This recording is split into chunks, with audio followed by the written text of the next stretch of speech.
പെരുന്നാളിന് നമ്മുടെ വീട്ടിലേക്ക് നമ്മുടെ സുഹൃത്തുക്കളെ ക്ഷണിച്ചാൽ അവരൊരിക്കലും എന്ത് ചെയ്യാറില്ല, തൊപ്പി വെച്ച് മഫ്തയിട്ട് ഫുൾ സ്ലീവ് ഒന്നിട്ട് വരാറില്ല. പക്ഷെ ഓണത്തിന് നമ്മൾ എന്തൊക്കെയാണ് കാണിച്ചു കൂട്ടുന്നത് അല്ലേ? പട്ടുപാവാട, സെറ്റ് സാരി, മുണ്ടും നേരിയതും ഒക്കെ എടുത്ത് മുല്ലപ്പൂവൊക്കെ ചൂടി ശരിക്കും ഒരു മുസ്ലിമിൻ്റെ വേഷവിധാനത്തിലാണ് നമ്മൾ എന്ത് ചെയ്യുന്നത്, അത് ആഘോഷിക്കാൻ വേണ്ടിയിട്ട് ഇറങ്ങുന്നത്. അത് ഒരിക്കലും ഇസ്ലാമികമല്ല.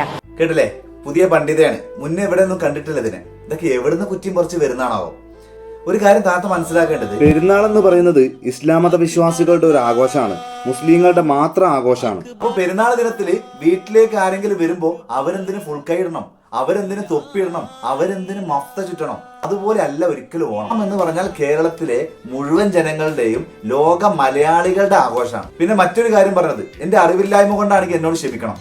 ഈ പട്ടുസാരിയും പട്ടുപാവാടയും സെറ്റ് സാരിയും മുല്ലപ്പൂവൊക്കെ എന്നാ ഇസ്ലാമില് ഹറാമായത്? അത് ഇസ്ലാമിൽ ഏത് കിതാബിലാണ് അത് എഴുതിയത്? വെറുതെ എന്തെങ്കിലുമൊക്കെ പറഞ്ഞിട്ട് വർഗീയത ഉണ്ടാക്കാനും മതവിദ്വേഷം വളർത്താനും ശ്രമിക്കല്ലേ. മുസ്ലിങ്ങൾക്ക് ആകെ 2 ആഘോഷമുള്ളത്. ഒന്ന് ചെറിയ പെരുന്നാളും, രണ്ടാമത്തേത് ബലി പെരുന്നാളുമാണ്. ഈ 2 ആഘോഷങ്ങൾക്ക് പുറമെ ഏത് ആഘോഷത്തിലേക്ക് നമ്മൾ ഇറങ്ങുന്നുണ്ടെങ്കിലും അതിൽ ശിർക്ക് കലരുന്നുണ്ടോ എന്നുള്ളത് പ്രത്യേകം ശ്രദ്ധിക്കണം.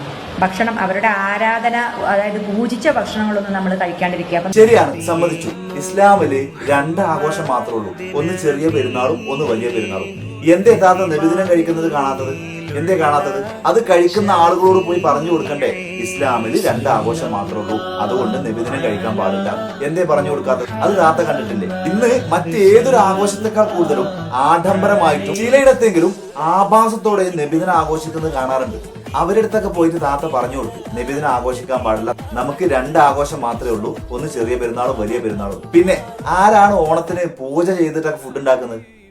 അറിയാത്തോണ്ട് ചോദിക്കുക. നമ്മളൊക്കെ ഒരുപാട് വീട്ടിൽ നിന്ന് ഓണസദ്യ കഴിക്കുന്നതാ. അവിടെ ആരും പൂജിച്ചും പൂജ നടത്തിയിട്ടൊന്നല്ല ഫുഡ് ഉണ്ടാക്കുന്നതും വിളമ്പുന്നതും. മുസ്ലിങ്ങൾ പെരുന്നാളിന് ബിരിയാണി വെക്കുന്നത് മൗലൂദ് നടത്തിയിട്ടാ, മന്ത്രിച്ചൂതിയിട്ടാ, വെറുതെ ഓരോന്നും ഓരോ തെറ്റിദ്ധാരണകൾ പടർത്തിയിട്ട് സമൂഹത്തിലുള്ള ആ ഒരു നല്ല ബന്ധങ്ങള് തളർത്തരുത് ദയവ് ചെയ്തിട്ട്.